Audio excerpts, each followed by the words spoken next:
할렐루야. 반갑습니다. 오랜만에 성광교회 와서 선교 보고 합니다. 이렇게 얼굴을 뵙게 돼서 반갑고, 이 자리를 빌어서 선교에 대해서 관심 갖고 기도해 주신 것을 인하여서 먼저 감사의 말씀을 드립니다. 피지를 위해서도 기도해 주시겠지만 피지뿐만 아니고 선교지가 다 하나지요. 어디든지 선교를 위해서 함께 기도하는 우리는 하나의 교회 공동체, 운명 공동체인 것을 인하여서 또한 감사를 드립니다. 제가 남태평양 피지에 지금 25년 차 선교사입니다. 피지는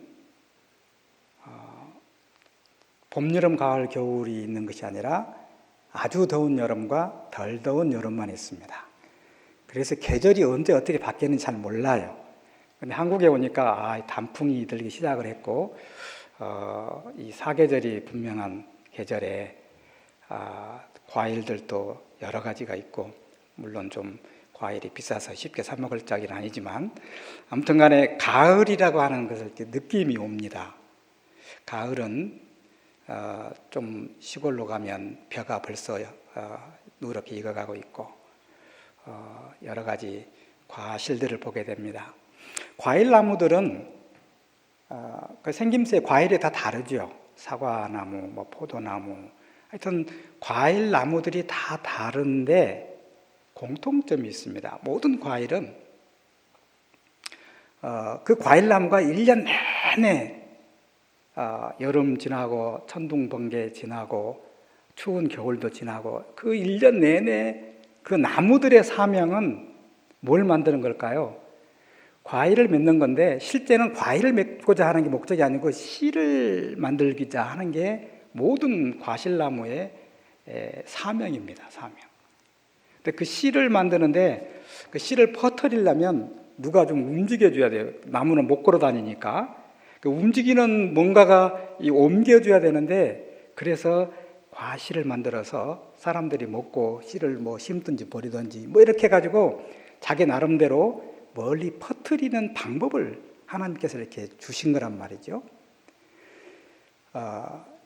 종류는 다르지만, 모양은 다르지만, 본질은 모든 과실나무는 씨를 만드는데 평생을 1년 내내 수고하는 것입니다. 인생도 마찬가지고 신앙도 어떤 면에서는 같은 원리가 있다고 생각합니다. 신앙에서 전수가 중요합니다. 전수가. 아브라함은 이삭에게 신앙을 전수했고, 이삭은 누구죠? 야곱에게. 야곱은 12아들들에게 신앙을 전수를 했습니다. 그래서 그 뒤로 허다한 믿음의 선진들을 통해서 우리에게까지 복음이 왔습니다. 우리 임 목사님이 잠깐 소개했지만, 우리 임 목사님 선친 되시는 우리 임순숙 목사님이 저를 신앙을 갖도록 옆에서 정말 많이 수고를 해주셨고, 신학도 하게 하시고 선교사 나가게 하시고 저를 정말 영적인 아들로 키우셨습니다. 전수입니다. 아들에게도 전수했고, 나같이 이렇게 대천으로 교사로 온 믿음 없는 사람을 또 이렇게 중간에 예수 믿어서 이렇게 성장하도록 이렇게 일을 하셔서 전수예요. 전수. 신앙의 전수는 대단히 중요합니다. 오늘 본문에 내가 많은 증인 앞에서 내게 들은 바를 충성된 사람들에게 부탁하라 그랬습니다. 많은 증인이란 말이 나오고 충성된 사람을 조금 구별해서 썼습니다. 예수 믿는 사람, 허다한 증인들, 많은 증인들이 있는데 그 중에서도 충성된 사람들을 선택해서 그들을 통해서 들은 바 복음을 이렇게 확장하도록, 전수하도록, 그렇게 바울이 영적인 아들인 디모데에게 권면을 하고 있습니다. 예수 믿는다고 다 같지는 않는 것 같아요. 바울을 따라다니면서 예수 믿는다고 하는 사람이 많이 있었는데, 지금 이 디모데 후서는 사도 바울의 마지막 노년, 네로의 핍박 가운데서 순교를 얼마 안 남겨둔 마치 유언과 같은, 바울의 유언과 같은 책이 디모데 후서예요. 근데 이때쯤에 이 유언의 이야기니까 이제 4장 뒷부분에 보면은 쭉 읽어보면은 1장에는 이 복음과 함께 고난을 받는 문제 나오고, 2장에는 이게 증인으로 사명을 동역자로서, 하나님의 동역자로서 또 이렇게 전수에 대한 이야기를 하고, 3장에는 바울이 그동안 했던 모든 이야기의 신앙의 유언의 총체를 말하는데, 마지막은 성경을 말합니다. 디모데 후서 하면은 3장 10절 성경은 성령의 감동으로 이야기 나오잖아요. 그게 사도 바울의 평생 생애의 유언의 최종 권면입니다. 신앙생활의 모든 것을 정리하면서 마지막은 성경밖에 없다, 그 얘기한 거예요. 그리고 4장인데 마지막 4장에서는 이제 내가 감옥에 있는데 내가 죽기 전에 내가 얼마 안 남은 것 같은데 디모데야, 얼굴 좀 보고 가고 싶다. 좀 와다오. 면회 좀 와라. 올 때 마가 요한도 좀 데려와라. 내가 요한도 좀 보고 싶구나. 감옥이 너무 추운데 외투 좀 갖다 줄래? 이런 이야기가 4장의 마지막 유언이 있는 거예요.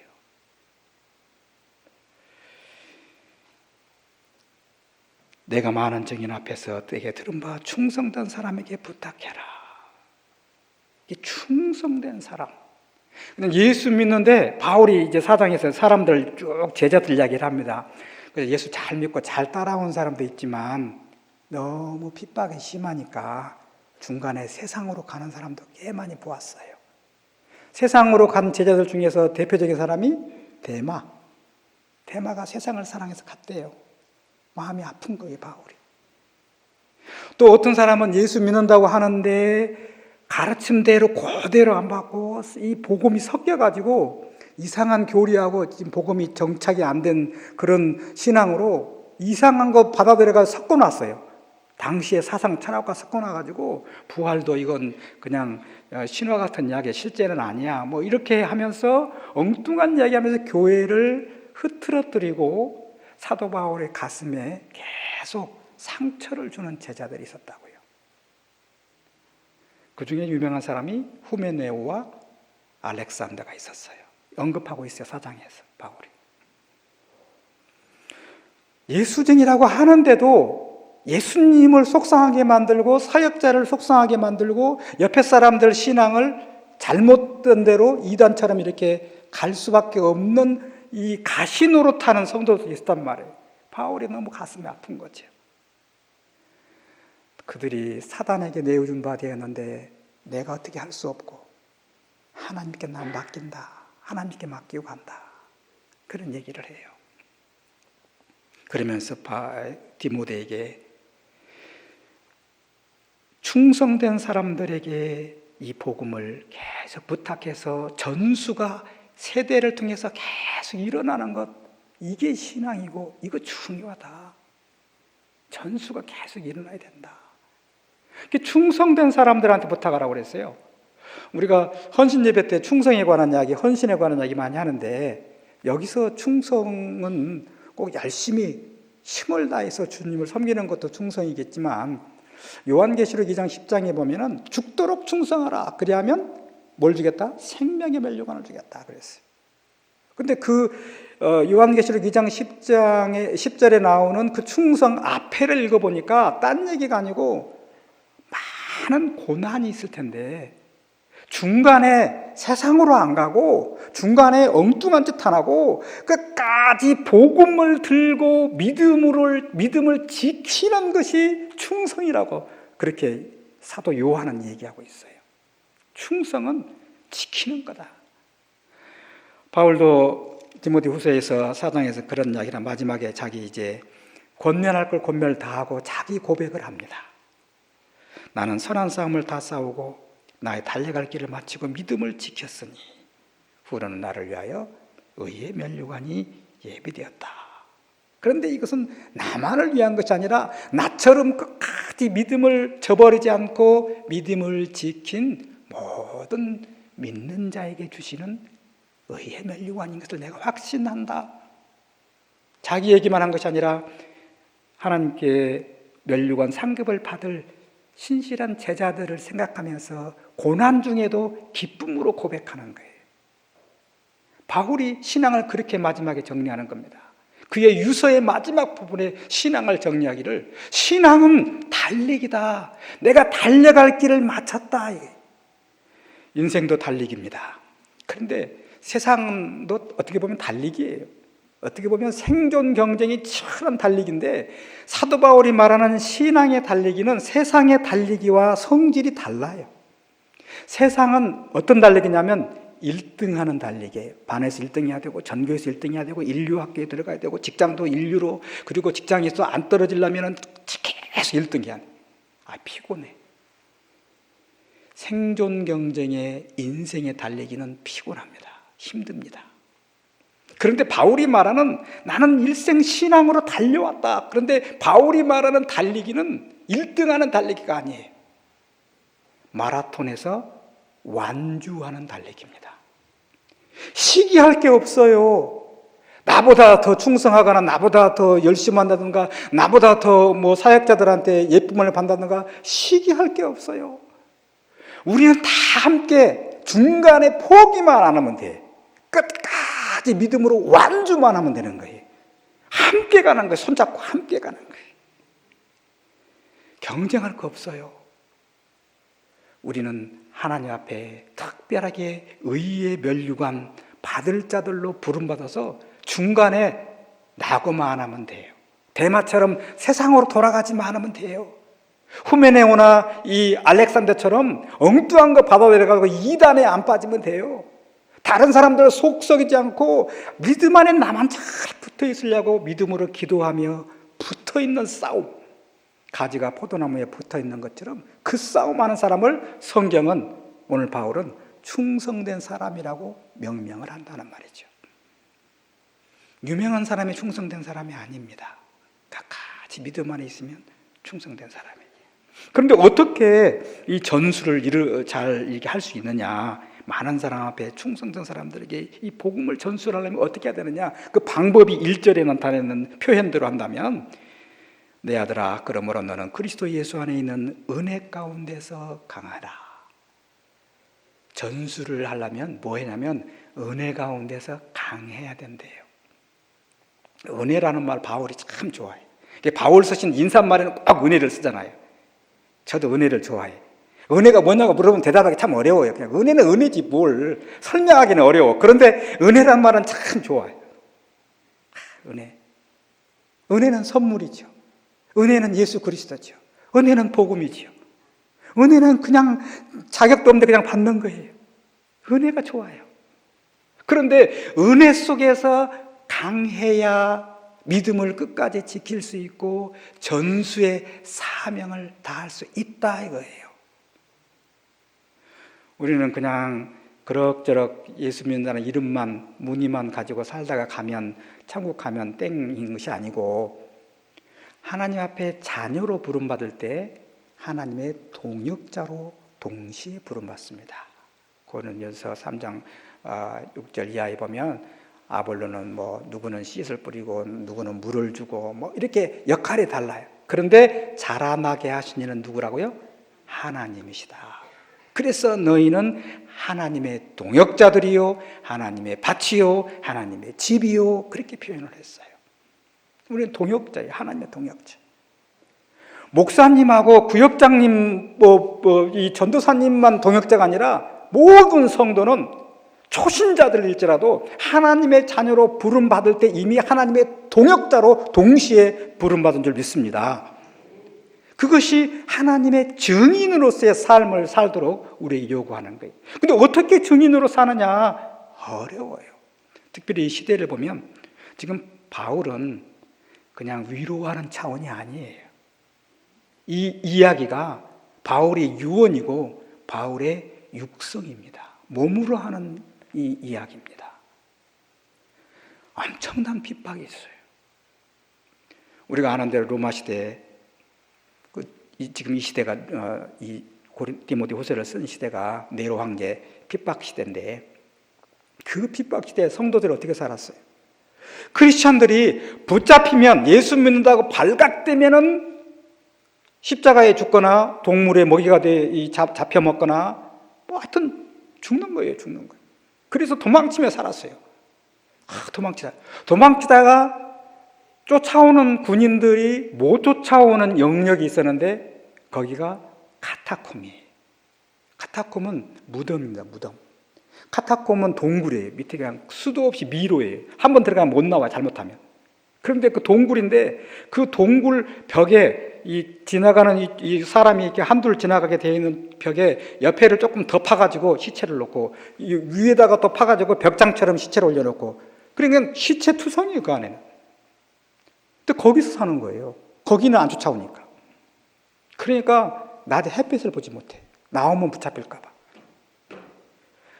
낮이고 밤이고 일주일도 아니고 한 달도 아니고 1년, 2년, 3년 핍박이는 동안에 시체들하고 같이 카타콤에서 살았어요. 성도들이. 그런데 그 카타콤에서 살았던 2%의 성도들이 로마 제국을 무너뜨려 버렸어요. 살아있기 때문에.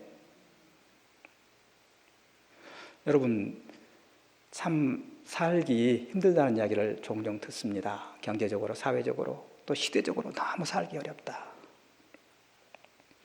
그러나 로마 시대, 지금 바울 시대에 카타콤에서 사는 이름 없는 성도들만큼 힘들까요? 역사 이래로 힘들지 않은 시대가 없었어요. 성질은, 이 모양은 다르지만 늘 힘든 시대를 살아왔어요. 여러분 지금 이 토굴 같은 데서 1년 내내 그 속에서 이렇게 살으라고 그러고 밤에만 나와서 이 농사 짓고 또 들어가서 숨어 있고 그렇게 살으라고 하면은 몇 년이나 사시겠어요? 저는 한 달도 못 살 것 같아. 못 살아요.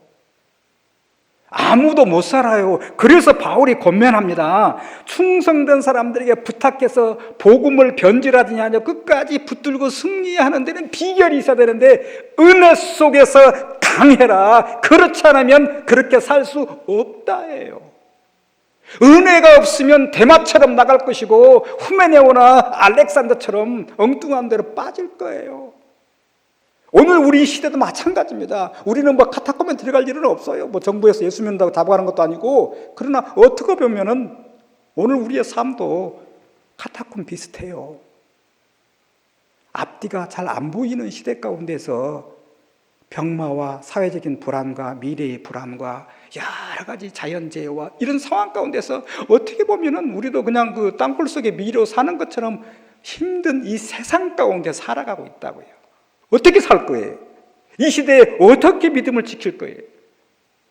믿음을 지키려고만 하면은 어려워요. 은혜 속에서 강해서 하나님의 증인으로 하나님의 나라가 나의 삶의 목표고 하나님의 나라가 내 존재의라고 하는 사명이 있으면 사라지는 거라고요. 하나님의 은혜가 거기에 임하는 것입니다. 은혜가 뭐예요? 믿음으로 사는 거잖아요. 그냥 사는 거예요. 사는 거. 너희는 하나님의 동역자요 밭이요 집이다. 쉽게 말하면 너희 믿는 자들은 다 하나님의 그 정원에 있는 화원에 있는 꽃과 같은 존재들이야. 예쁜 존재야. 정원사가 꽃이 피면 다 가꿉니다.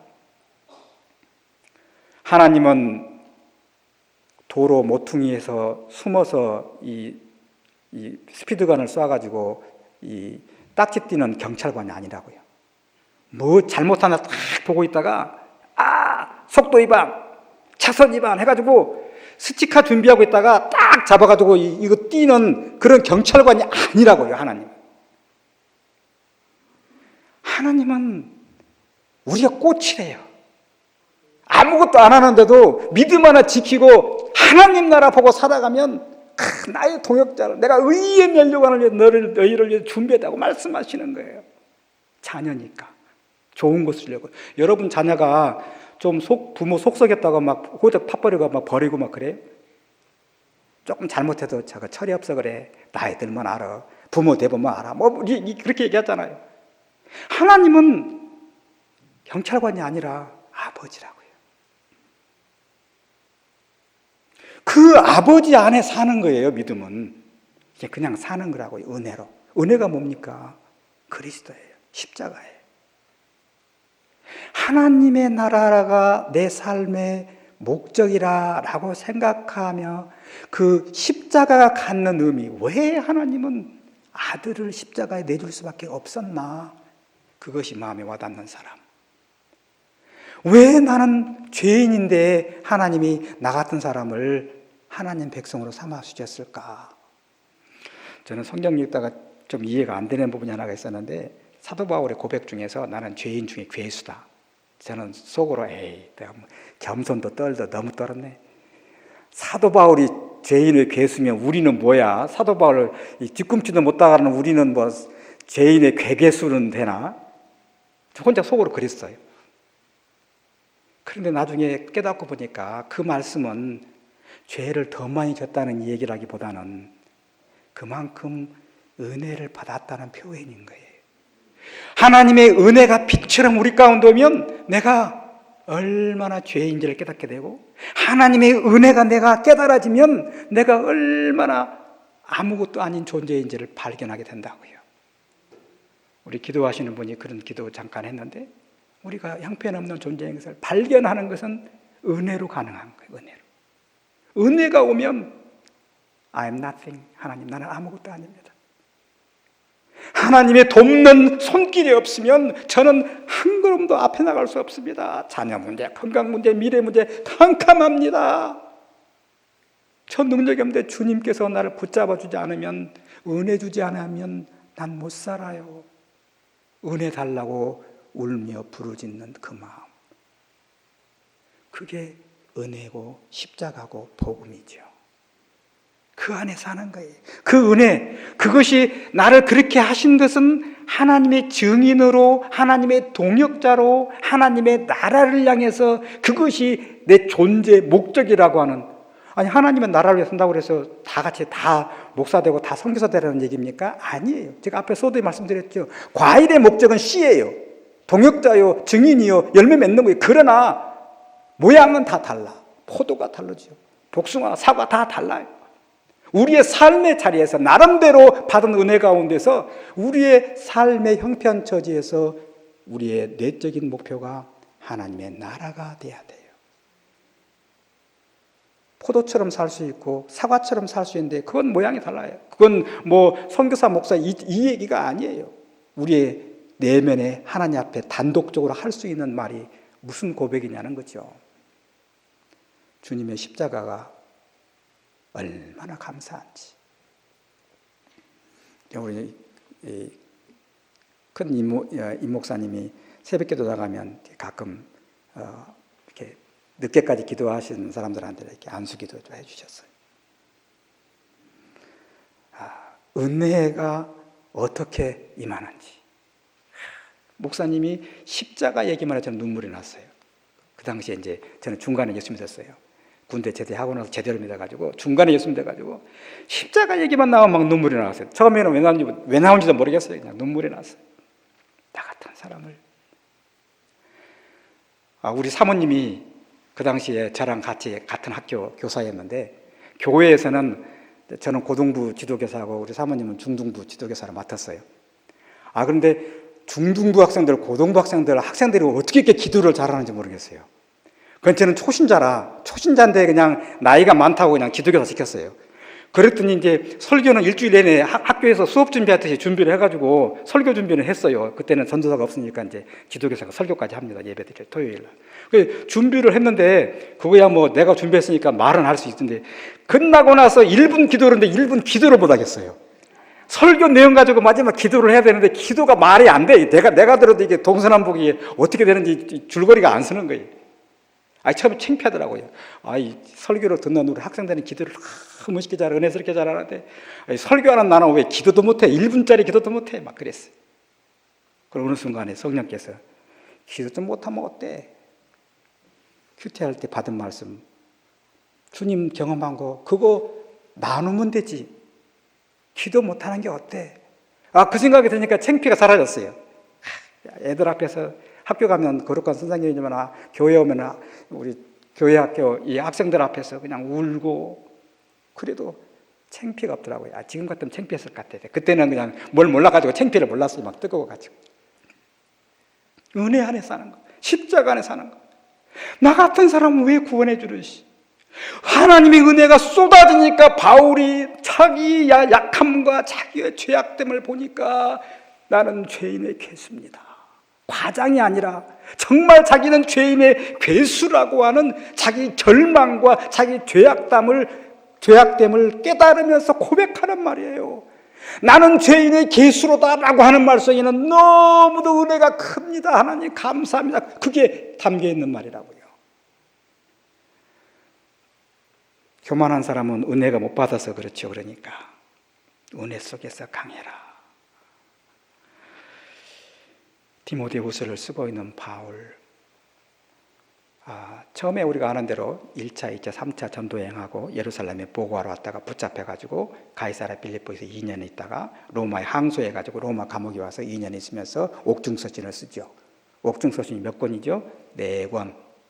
골모네빌, 골로새서, 빌레몬서, 에베소서, 빌립보서. 옥중서신을 쓴 다음에 감옥에서 나왔어요. 몇 년. 감옥에서 나와가지고 4차 전도여행을 합니다.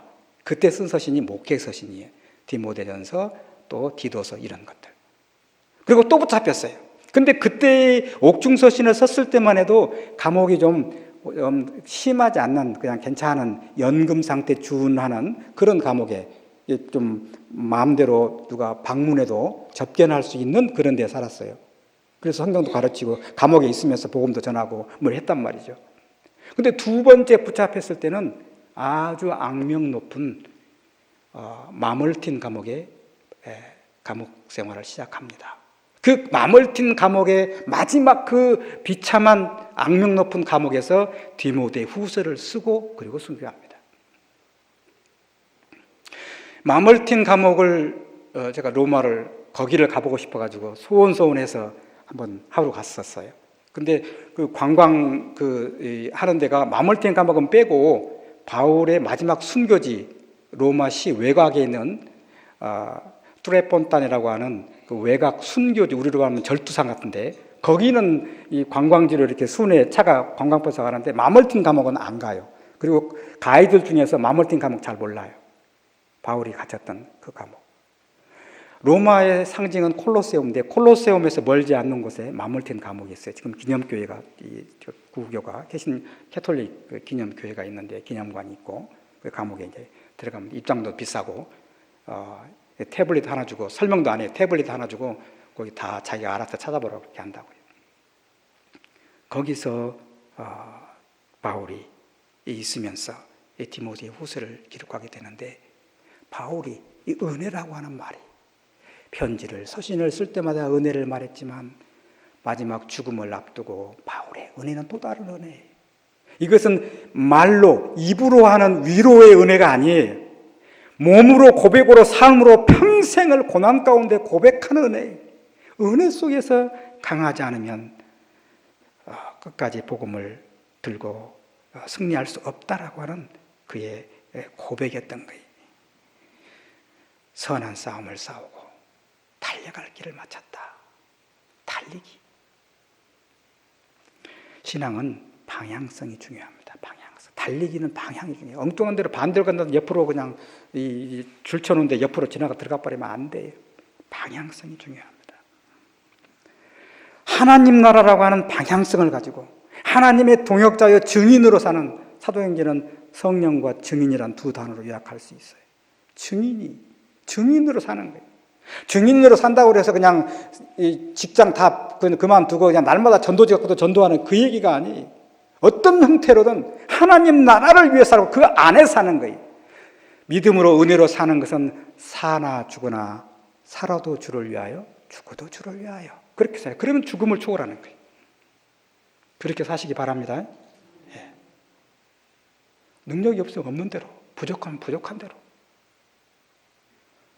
100% 완벽한 불의와 죄악이 없는 실수가 없는 완벽한 삶을 요구하는 것이 아니라 은혜의 삶을 요구하십니다. 방향성이 분명한 인생을 요구한다고요.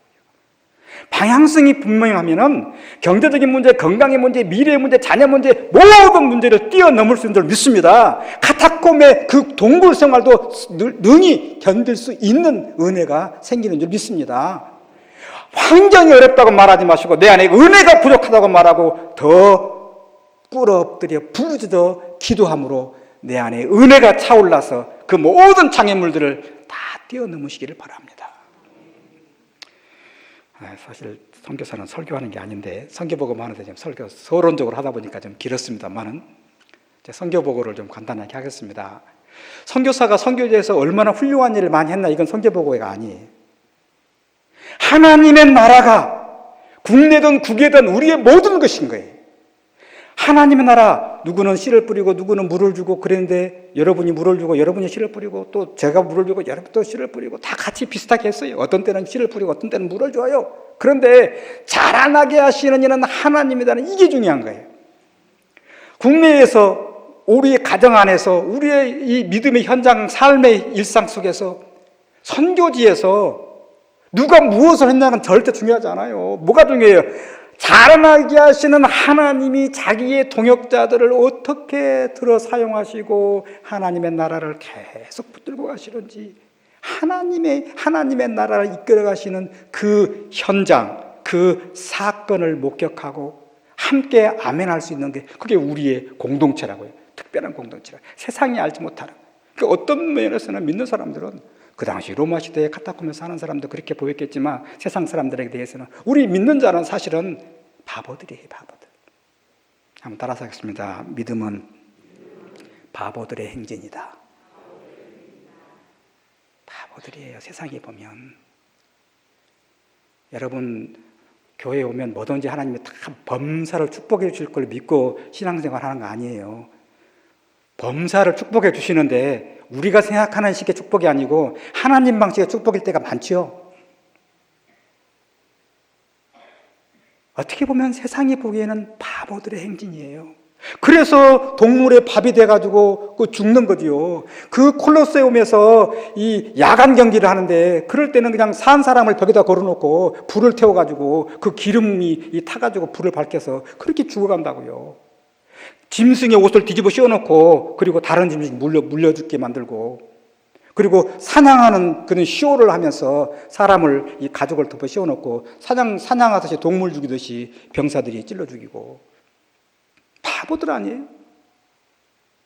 그런데도 믿음을 저버리지 아니하고 끝까지 죽어도 살아도 주님, 죽어도 주님 그러면서 죽어간 이 바보들의 행진 가운데 오늘 저와 여러분이 서 있는 줄 믿습니다. 바보처럼 사십시다. 하나님 나라를 위해서, 주님을 위해서. 사실 우리는 바보 아니에요. 얼마나 무능해요. 바로 한 치 앞을 못 보잖아요. 주님의 은혜 없이는 다 바보들이에요. 동역자, PPT 준비됐으면 좀 띄워주십시오. 하나님이 동역자들을 어떻게 들어 사용하시는지를 잠깐만 보도록 하겠습니다. 계속 넘겨주세요. 저는 한 20여 년 선교사 훈련센터, 신학교와 준하는 그런 센터를 사역을 했습니다. 현지인 사역자인데 선교사의 제일 중요한 것은 비자입니다. 근데 비자는 현지인 사역자 관계가 설정이 되지 않으면 비자를 받을 수가 없어요. 나라마다 조금 다르긴 합니다만은 저보다 20년 위인데 20년을 거의 매일같이 보다시피 같은 울타리에 살아서 친구처럼 살았어요. 장로님이신데 정말 친구처럼 살았어요. 그렇게 좋은 동역자 하나님 붙여주셨습니다. 호주에서 외 선교사로 와서 함께 조인해서 사역을 이 세 가정이 기본이 돼가지고 센터를 운영을 했습니다. 그리고 이제 다른 스텝 강사들이 함께 협력을 했습니다. 나중에 온 프랭크 호주 선교사 가정, 그다음 피터 가정 강의하는 장면, 졸업식. 처음에는 학위 상관없이 직업을 가지고 어디서나 무엇을 하든지 제자를 양육하고 전도하고 그럴 수 있는 사람을 양육하는 걸 목표로 공부를 했어요. 그러다가 이제 학생들의 요구가 그래도 우리가 학위가 있었으면 좋겠습니다 해서 BA 과정을 나중에 개설을 했습니다. 제가 가서 졸업생 중에서 맨 먼저 솔로몬으로 선교사로 파송한 가정입니다. 처음에는 총각이었어요. 총각을 인턴으로 파송을 했는데 1년 동안 있으면서 아주 잘 사역을 하고 돌아왔어요. 그래가지고 다시 가고 싶다고 그러고 그 현장에서도 다시 선교사를 파송해 주면 좋겠다고 그래가지고 그러면 선교사를 가려면 결혼을 해야 된다. 그래가지고 이 학교에서 전체적으로 그냥 집중 기도를 계속 정말 기도해가지고 6개월 만에 결혼시켰어요. 그래가지고 보냈어요. 신혼여행을 선교지라고 그랬어요. 신혼여행. 지금까지 사역을 하는데 빈민 사역, 청소년 사역, 그 다음에 나중에는 솔로몬의 내란이 일어났는데 뭐 내란 때문에 잡혀가기도 하고 했지만 지금은 부족 간 싸우는 그 화해, 서로 죽이고 했기 때문에 그 화해 선교사를 정부의 사자로 공무원처럼 돈 받고 하는 건 아니지만 그렇게 위촉을 받아서 그런 사역들을 지금도 잘 하고 있습니다. 베트남으로 싱글 여선교사인데 베트남에 가서 어린이 선교 사역을 했는데 대학에서 하노이 대학에서 영어 강사 섭외가 들어왔는데 조건을 걸었어요. 영어를 가르치는데 영어 성경을 가지고 가르칠 수 있도록 허락해주면 하겠다 해가지고 거기 학교에서 허락을 했어요. 영어 성경을 가지고 영어를 가르쳤어요. 선교사가. 네. 이제 옆에 바누아투라고 하는 나라는 장로교 교단이 주를 이루고 저희가 있는 데는 감리교가 주를 이룹니다. 그래서 장로교 총회를 제가 가서 바누아투 나라 가가지고 총회 가서 총무 그다음에 그 임원들 만나가지고 제가 선교사를 하나를 파송할 테니까 받아라 그래가지고 솔로몬 학생 졸업생을 바누아투로 선교사로 파송했습니다. 아프리카의 불키나파소로 파송한 선교사 제자입니다. 파팅아라고 가라앉는 나라, 나라 전체가 가라앉는 투발루라고 나라에서 왔는데 복음을 깨닫고 복음이 분명해지니까 내 민족을 살리겠다. 복음이 없고 문화만 있고 형태만 있는 생명 없는 내 민족 살리겠다고 자기 나라로 다시 돌아가서 교회 사역을 하고 있습니다. 솔로몬에서 온 친구인데 현재 태평양 전체에 흩어진 솔로몬 교민들을 순회하는 부흥사입니다. 복음 전하는 전도자. 왼쪽이 오른쪽이 장로님 가정인데 그 자기 교회 장로였는데 저희 학교에서 3년 공부하고 지금 그 교회 담임 목사로 사역을 하고 있습니다. 앞에서 유로피안들이 교수로 초창기에는 많이 사역했는데 후반부에는 초기 졸업생들이 1기, 3기, 4기 그 졸업생들이 교수 요원이 되어서 유로피안들은 이제 자녀들이 크니까 다 철수하고 학교 교수 요원으로 사역을 같이 했습니다.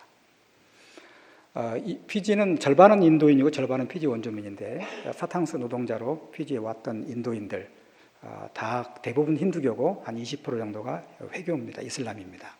인도인 학생이 들어왔는데 사실 인도인 학생들은 너무 문화가 다르고 이 언어가 다르기 때문에 같이 공동체 생활을 하기 어려워요. 근데 저희는 학교 들어오면 기숙사로 의무적으로 들어와야 되고 아침 새벽기도 시작해가지고 밤 10시까지 프로그램 진행돼서 기숙사 안으로 자유롭게 못 들어갑니다.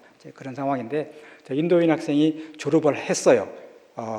누구 공이 컸냐면 같은 동급생 중에서 파푸아뉴기니아 PNG에서 유학 온 여학생인데 그 여학생하고 몰래 연애하느라고 거기서 힘을 받아가지고 도중하차 안 하고 끝까지 졸업을 해가지고 결국은 둘이 결혼을 했습니다. 결혼해가지고 남자는 좀 등치가 큰데 좀 물러요. 말도 무르고 좀 느리고 그래. 여자가 이 파푸아뉴기니아 온 여자가 얼마나 똑똑하고 부지런한지 몰라요. 목회를 다 여자가 다 해요. 사실은 앞엔 남자가 서 있지만 어느 날 주일날 헌신예배 불러서 갔다 왔습니다. 예. 제가 아들만 둘입니다. 네, 큰 아들인데 뉴욕에서 MTV에서 돈을 잘 벌고 있었는데 너 결혼하기 전에 선교사를 먼저 헌신했으면 좋겠다. 그랬더니 아빠 나 언젠가 은퇴한 다음에 갈게. 은퇴하면 안 받아. 그때 그랬는데 결혼을 하자마자 또 얘기했어요. 아이가 생기기 전에 왔으면 좋겠다. 둘이 기도해봐라. 그랬더니 기도하고 3개월 만에 다 사표 내고 다 청산하고 피지 와서 단기 선교사로 오늘의 교회 파송으로 단기 선교사로 와서 2년을 봉사하고 다시 미국으로 갔습니다. 맨 위에 사진은 선교사로 나갈 때 사진입니다. 아래는 아들의 중고등학교 다닐 때 사진이고요. 작은 아들은 현재 일본에 살고 있습니다.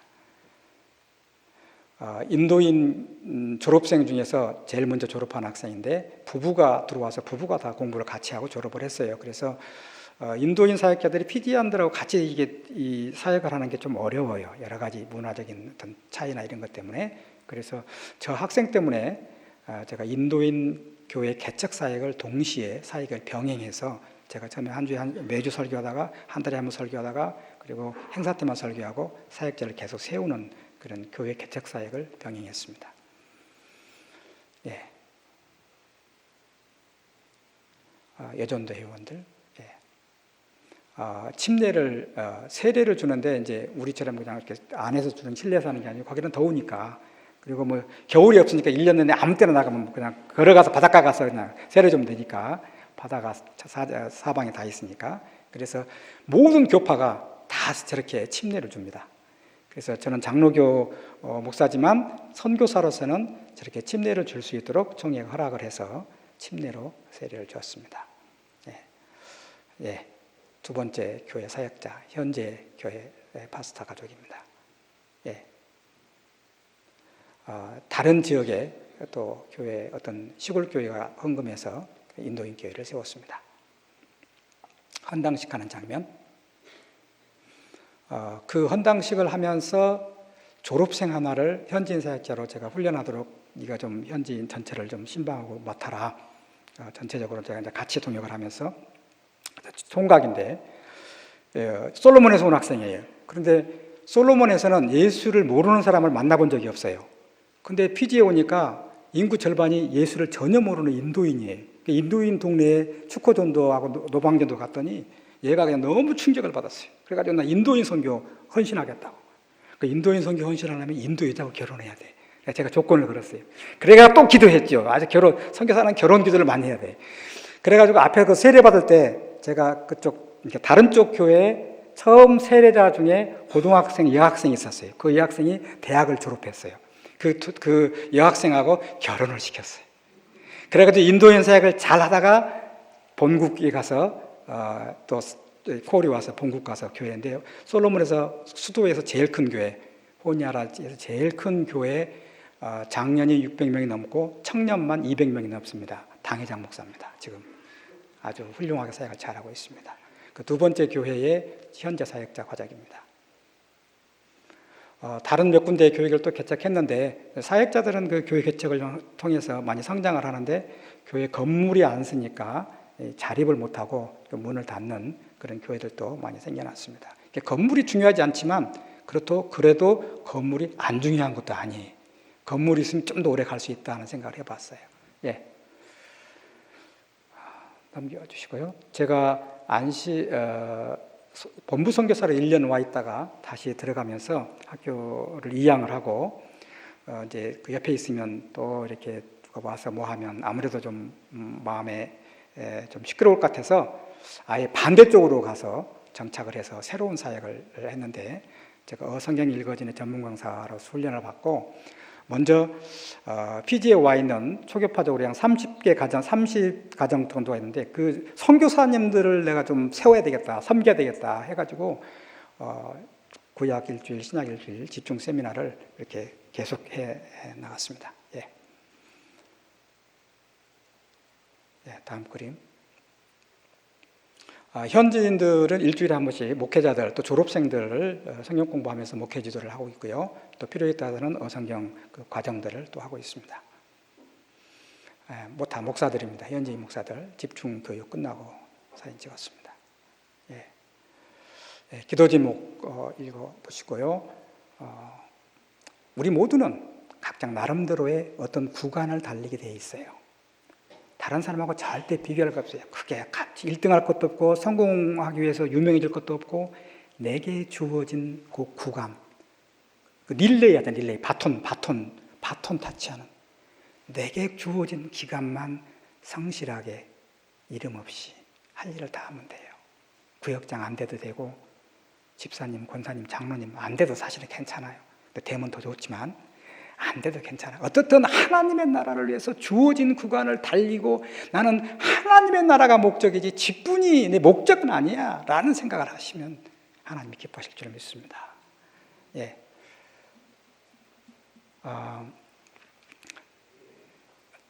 제가 이번에 온 거는 책을 하나 썼는데 현지 피지언들은 말은 했는데 글이 없어요. 그래서 선교사들이 와가지고 글을 만들어줬어요. 그런데 민족이 많아요. 인구의 절반이 인도인들도 인도에서 오면서 이 말은 쓰는데 힌디라고 하는 글을 말 사용할 기회가 없었어요. 왜냐하면 여러 민족이 함께 섞여 사니까 학교에서는 영어로 공부를 합니다. 쉬는 시간은 자기들 말 쓰고. 그러다 보니까 신앙생활 하는데도 성경을 읽고 뭐 은혜 받는 사람이 별로 없어요. 피지아는 원주민은 원주민대로, 인도인은 인도인대로 성경 공부할 때 귀만 가지고 와요. 현지인 사역자들을 훈련하는데 참 어려움이 많았어요. 어떻게 하면 성경을 각각하게 할 것인가. 그래서 성경을 읽을 수 있는 길잡이로서 성경을 쉽게, 영어도 그들에게는 제2 외국어이기 때문에 어려운 단어 있으면 모르고 성경 딱딱해서 못 읽어요. 재미없어도 못 읽고. 그러니까 재미있고 쉬운 단어로 스토리식으로, 그래서 성경 이야기가 좀 알게 되고 은혜를 받고 또 그 다음 성경을 읽을 수 있도록 하기 위해서 제가 베나담이라는 책을 써서 출판 때문에 이번에 잠시 나왔습니다. 그래서 시중에 모든 서점에 다 있습니다. 교보나 영풍이나 알라딘이나 서점에 다 있고, 그 다음에 인터넷으로도 구매할 수 있습니다. 여러분 기도를 많이 해주시면, 일단 한글로 썼는데 저거로 지금 영어 번역 작업을 들어가고 있습니다. 영어로 번역해서 현지에 공급하려고 합니다. 팔려고 하는 게 아니라 공급하려고 그래요. 관심 있는 분들은 사서 읽어보시면 초신자도 재밌고 학생들도 재밌고 오래된 성도님들도 재밌어요. 강추합니다. 강추. 제가 써서 강추하는 게 아니라 은혜가 될 거라고 강추하는 거예요. 제가 그렇게 홍보를 열심히 했더니 우리 목사님이 20권을 사줬어요. 그냥 저한테 속아가지고 그냥 당장 샀어요. 아무튼 우리는 우리의 달려갈 구간들을 달리는 하나님의 증인이요 동역자들인 줄로 믿습니다. 환경이 어렵다고 말하지 마시고 내 안에 은혜가 부족하다고 하나님 앞에 무릎 꿇고 고백함으로 은혜 속에서 강해라 디모데야. 그러면 어떤 핍박도 어떤 고난도 능히 이길 수 있다. 바울의 유언과 같은 권면을 우리도 기억하며 승리할 수 있기를 바랍니다. 기도하겠습니다.